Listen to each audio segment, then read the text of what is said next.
সোনারপুরের নিত্যযাত্রীদের train অবরোধ। অভিযোগ, সকাল 8:42 সোনারপুর স্টেশনে আসতে অনেক লেট করায় এই ট্রেন ছাড়তে অনেক দেরি করে।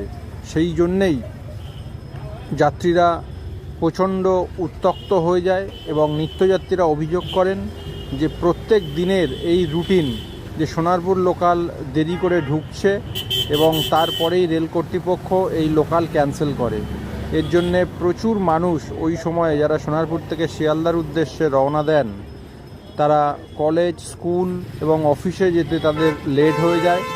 এটা প্রত্যেক দিনের যন্ত্রণা। তাই যাত্রীরা আর কোনো রাস্তা না দেখে আজকেই সোজা রেল ট্র্যাকে নেমে বিক্ষোভ দেখান এবং প্রায় 20 মিনিট এর জন্যে ট্রেন অবরোধ হয়। এর জন্যে সমস্ত স্টেশনে ট্রেন চলাচল লেট।